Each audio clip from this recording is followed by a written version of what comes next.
Hi everyone. तो कैसे हैं आप लोग? उम्मीद है कि आप सब बखैर होंगे। तो चलिए दोस्तों, आज हम चैप्टर 12 है, इस वीडियो में चैप्टर 12 को मुकम्मल करेंगे ताकि हम और देखेंगे किस तरह के सवालात इसमें पूछे गए हैं, क्योंकि हम चैप्टर 11 जो था पिछले वीडियो में मुकम्मल कर चुके थे और यहाँ से हम चैप्टर 12 को शुरू करेंगे और चैप्टर 12 में 66 से शुरू करेंगे। ठीक है, 66 से शुरू करेंगे क्योंकि हम चैप्टर 11 में 65 सवालों को हल कर चुके थे। यहाँ से हम 66 से शुरू करेंगे। तो चलिए दोस्तों, वीडियो को ज़्यादा लंबी ना करते हुए चलते हैं अपने सवालों की तरफ। सवालों की तरफ बढ़ने से पहले छोटी सी रिक्वेस्ट है कि अगर आप लोग सब्सक्राइब ना किए हो सब्सक्राइब कर दें, बेल आइकन प्रेस कर दें और ज़्यादा से ज़्यादा हो सके तो शेयर कर दें। तो चलिए दोस्तों, सवाल नंबर 66 इसमें पूछा जा रहा है दोस्तों कि ज़माने के अंदाज़ बदले गए, नया राग है साज बदले गए, हुआ इस तरह फाज़े राज फिरंग कि हैरत में है शीशा बाज फिरंग। ये अशआर किस सन्निफ़ शायरी से ताल्लुक़ रखते हैं? ये जो ऊपर शेर अशआर लिखे गए हैं दोस्तों कि ज़माने के अंदाज़ बदले गए, नया राग है साज बदले गए, हुआ इस तरह फाज़े राज फिरंग के हैरत में है शीशा बाज फिरंग। ये अशआर किस सन्निफ़ शायरी से ताल्लुक़ रखते हैं? ऑप्शन ए कसीदा से, ऑप्शन बी रुबाई से, ऑप्शन सी गज़ल से, ऑप्शन डी मसनवी से। तो दोस्तों, सवाल नंबर 66 का हमारा करेक्ट आंसर जो होगा कि ये अशआर किस सन्निफ़ शायरी से ताल्लुक़ रखते हैं, तो ये रुबाई से ताल्लुक़ रखते हैं। तो हमारा ऑप्शन बी बिल्कुल दुरुस्त जवाब हो जाएगा साथियों सवाल नंबर 66 का।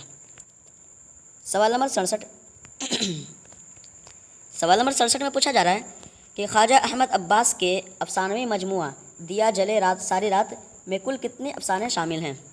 यह ख्वाजा अहमद अब्बास की अफसानवी मजमुआ जो है दिया जले सारी रात, इसमें कुल कितने अफसाने ऐड किए गए हैं, शामिल किए गए हैं? Option A 8, option B 10, option C 7, option D 9। तो दोस्तों, सवाल नंबर 67 का हमारा करेक्ट आंसर जो होगा इसमें कितने अफसाने शामिल किए गए हैं, तो दोस्तों इसमें 9 अफसाने शामिल किए गए हैं। तो हमारा ऑप्शन डी बिल्कुल दुरुस्त जवाब हो जाएगा साथियों सवाल नंबर 67 का। सवाल नंबर 68 इसमें पूछा जा रहा है दोस्तों कि शीशे का घर किसका अफसानवी मजमुआ है ना? ये शीशे का घर जो है ये किसका अफसानवी मजमुआ है? इंतखाब करें। Option A Mintu, option B Jilani Bano, option C Qurratul Ain Haider, option D Ali Sardar Jafri. तो दोस्तों, सवाल नंबर 68 में जो पूछा जा रहा है कि शीशे का घर किसका अफसानवी मजमुआ है, तो ये दोस्तों कुर्रतुल आइन हैदर का अफसानवी मजमुआ है। तो हमारा ऑप्शन सी बिल्कुल दुरुस्त जवाब हो जाएगा साथियों सवाल नंबर 68 का। सवाल नंबर 69 सवाल नंबर 69 में पूछा गया दोस्तों कि मसनवी गुलजार नसीम का असल फ़ारसी किस्सा किसका लिखा हुआ है? ये मसनवी जो है गुलजार नसीम, तो इसका असल फ़ारसी किस्सा किसका लिखा हुआ है? Option A Nihal Chand Lahori, option B Tashuq Dehlvi, option C Maulvi Shamsuddin, option D Izzatullah Bengali. ठीक है, इज़्ज़तुल्लाह बंगाली। तो दोस्तों, सवाल नंबर 69 में जो पूछा गया कि मसनवी गुलजार नसीम जो है इसका असल फ़ारसी किस्सा किसका लिखा हुआ है, तो साथियों ये जो लिखा हुआ है तो ये निहाल चंद लाहौरी जो थे उन्हीं का लिखा हुआ है। तो हमारा ऑप्शन ए बिल्कुल दुरुस्त जवाब हो जाएगा साथियों सवाल नंबर 69 का। साथियों, ये तमाम सवालात बहुत ही अहम सवालात हैं, बहुत ही अहम।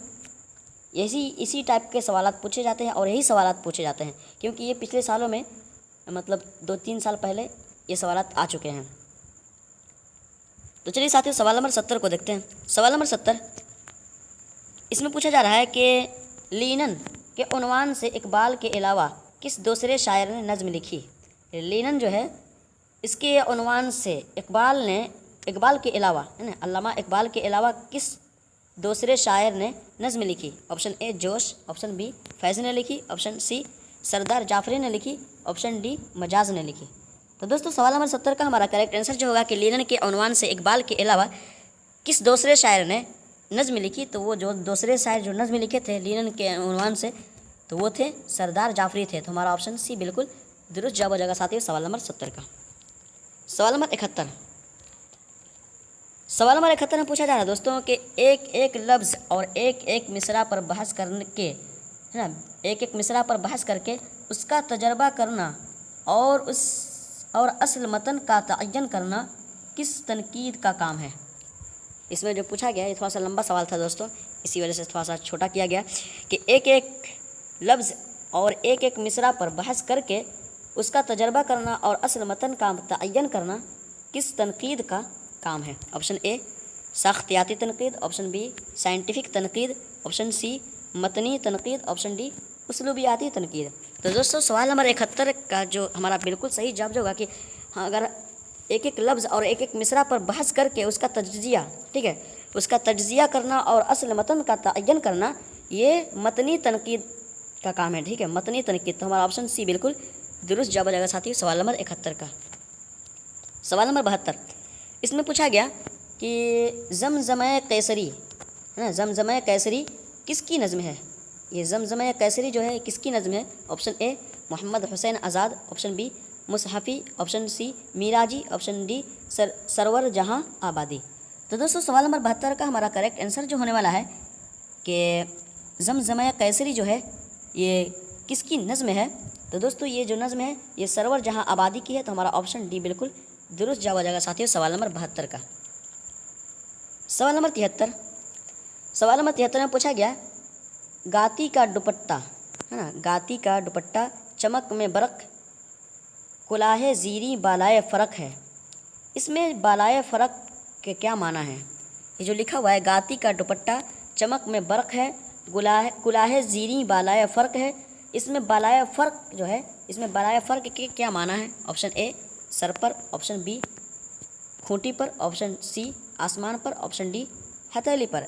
तो दोस्तों सवाल नंबर 73 का हमारा करेक्ट आंसर जो होगा तो ये बालाए फ़र्क का मतलब खूंटी पर कहा गया है, ठीक है, इसका माना खूंटी पर लिया गया है। तो हमारा ऑप्शन बी बिल्कुल दुरुस्त जवाब हो जाएगा साथियों सवाल नंबर 73 का।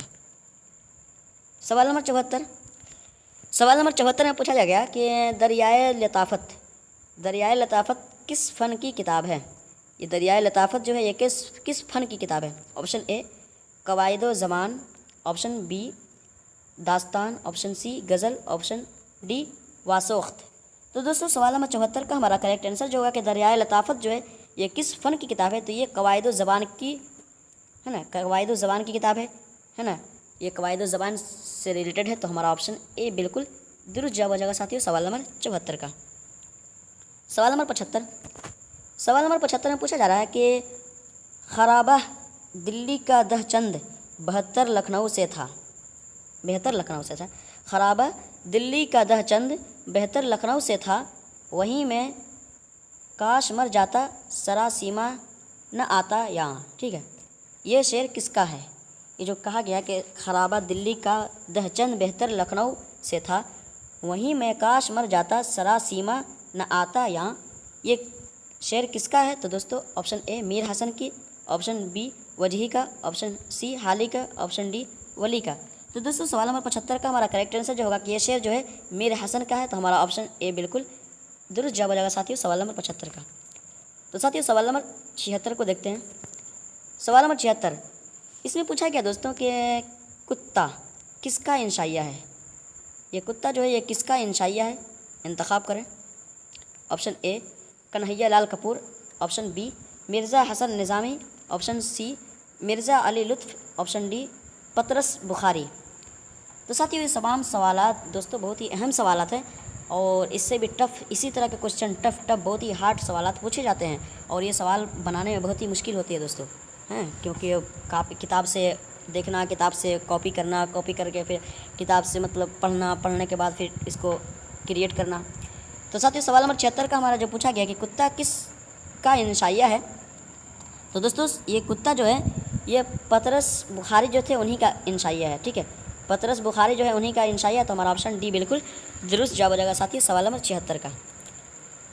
सवाल नंबर 77, इसमें पूछा जा रहा है दोस्तों कि नाविल उमराव जाने अदा में नान शबीना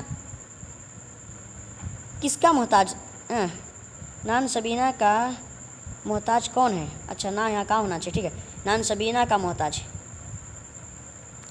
तो दोस्तों नाविल जो है, नाविल उमराव जाने अदा में नान शबीना का मोहताज कौन है? नान शबीना का मोहताज कौन है? Option A Pyare Sahab, option B Kazim Ali, option C Mir Aulad Ali, option D मौलवी साहब। तो दोस्तों सवाल नंबर 77 का हमारा करेक्ट आंसर जो होगा कि उमराव जाने अदा में नान शबीना के मोहताज जो है, नान शबीना का मोहताज जो था वो प्यारे साहब था। तो हमारे ऑप्शन ए बिल्कुल दुरुस्त जवाब हो जाएगा साथियों सवाल नंबर 77 का। तो चलिए दोस्तों सवाल नंबर 78 को देखते हैं। सवाल नंबर 78, इसमें पूछा गया दोस्तों कि बुढ़ा सूदखोर है, ठीक है, यानी बुढ़ा सूदखोर किसका अफसाना है, मुंतखब करें।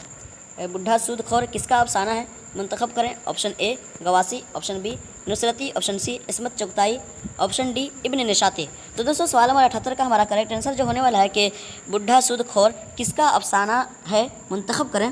तो दोस्तों ये जो अफसाना है ये इस्मत चुगताई की है, तो हमारा ऑप्शन सी बिल्कुल दुरुस्त जवाब हो जाएगा साथियों सवाल नंबर 78 का। तो चलिए दोस्तों साथियों सवाल नंबर 79 को देखते हैं। सवाल नंबर 79, इसमें पूछा जा रहा है कि है चरख जब से अबलक अय्याम पर सवार, है चरख जब से अबलक अय्याम पर सवार किसका कसीदा है। Option A Zafar, option B Sauda, option C Dagh, option D मोमिन। तो दोस्तों सवाल नंबर जो 79 में पूछा गया, 79 में क्या है चरख जब से अबलक अय्याम पर सवार किसका कसीदा है। ऑप्शन ए ज़फ़र की, ऑप्शन बी सौदा का, ऑप्शन सी दाग का, ऑप्शन डी मोमिन का। तो दोस्तों सवाल नंबर 79 का हमारा करेक्ट आंसर जो होगा ये सौदा का है, तो हमारा ऑप्शन बी बिल्कुल दुरुस्त जवाब हो जाएगा साथियों सवाल नंबर 79 का। तो चलिए साथियों सवाल नंबर 80 को देखते हैं।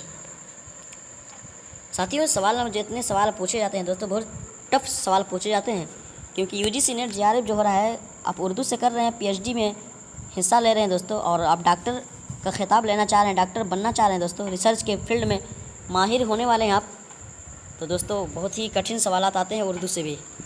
सवाल नंबर 80 में जो पूछा गया कि जीलानी बानो के किरदार अद्दू का असल नाम क्या है। ये जीलानी बानो के किरदार जो है अद्दू जो है इसका असल नाम क्या है। ऑप्शन ए अदन अली ख़ान, ऑप्शन बी आदम शेख, ऑप्शन सी आदम दाऊद, ऑप्शन डी आदम अली कश्मीरी। तो दोस्तों सवाल नंबर 80 में जो पूछा गया कि जिलानी बानो के किरदार अद्दू का असल नाम क्या है, तो ये आदम शेख है, ठीक है, इसका नाम आदम शेख है, तो हमारा ऑप्शन बी बिल्कुल दुरुस्त जवाब हो जाएगा साथियों सवाल नंबर 80 का।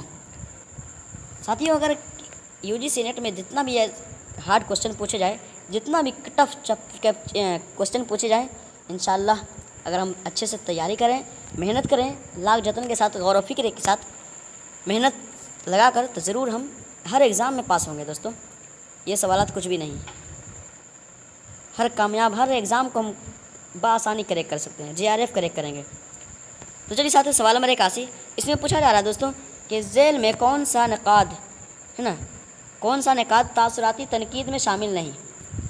झेल में कौन सा नक़ाद तासराती तनकीद में शामिल नहीं। Option A Mehdi Afadi, option B Mohammad Hasan Askari, option C Firaq Gorakhpuri, option D Aal Ahmad Suroor. दोस्तों सवाल नंबर 81 का हमारा करेक्ट आंसर जो होगा कि झेल में कौन सा नक़ाद तासराती तनकीद में शामिल नहीं, तो ये फ़र्क गोरखपुरी जो है ये शामिल नहीं है, तो हमारा ऑप्शन सी बिल्कुल दुरुस्त जवाब हो जाएगा साथियों सवाल नंबर 81 का। तो चलिए साथियों सवाल नंबर 82 को देखते हैं, थोड़ा छोटा कर लें और छोटा।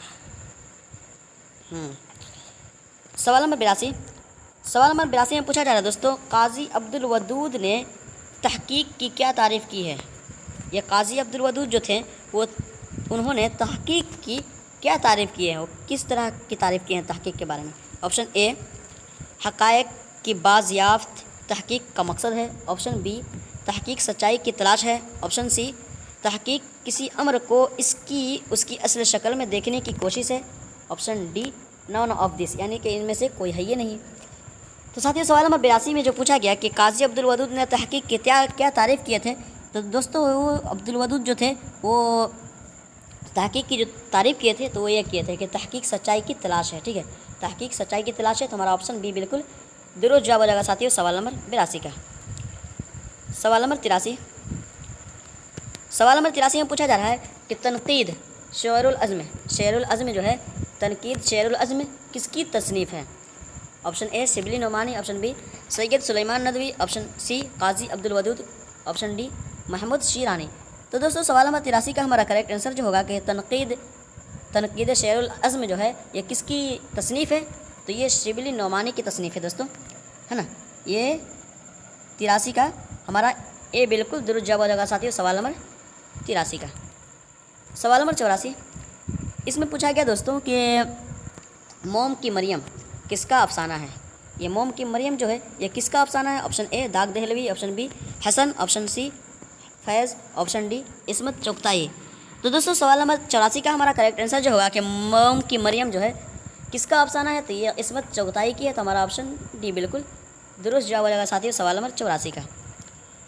तो चलिए साथियों सवाल नंबर आखिरी को देखते हैं, यानी कि इस चैप्टर में हम 85 तक सवालात लाए थे और बाकी सवालात अगले चैप्टर में हल करेंगे।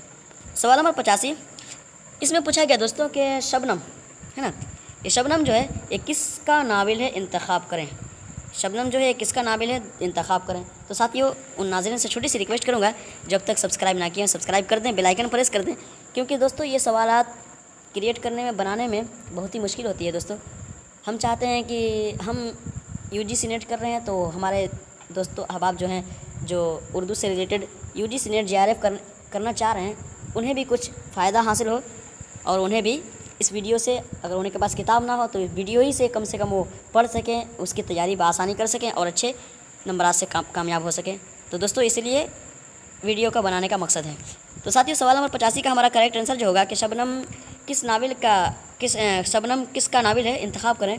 Option A Jilani Bano, option B sir Syed, option C Ismat Chughtai, option D Shibli Nomani. तो दोस्तों सवाल नंबर 85 का हमारा करेक्ट आंसर जो होगा कि शबनम जो नाविल है ये जिलानी बानो के है ना, जिलानी बानो का है। ठीक है, इसके मुसन्निफ़ा जिलानी बानो है। तो हमारा ऑप्शन ए बिल्कुल दुरुस्त जवाब हो जाएगा साथियों सवाल नंबर 85 का। तो चलिए साथियों thank you so much all everyone जो शुरू से अब तक बने रहें, उन तमाम हजरात के लिए थैंक यू सो मच दिल से। और छोटी सी रिक्वेस्ट करूँगा चलते चलते कि इस चैनल को सब्सक्राइब कर दें, बेल आइकन प्रेस कर दें और दूसरे लोगों तक भी शेयर कर दें, ताकि वो भी किसी भी चीज़ का एग्ज़ाम दे रहे हैं उर्दू से रिलेटेड, तो हमें आप ज़रूर बताएं कि हमें इस चीज़ की तैयारी करनी है, उस पर क्लासेस चलाई जाए तो ज़रूर हम उसकी गाइड करेंगे। तो चलिए साथियों मिलते हैं अगले चैप्टर में अगले सवालों के साथ। तब तक के लिए अपना ख्याल रखें। अल्लाह हाफिज़।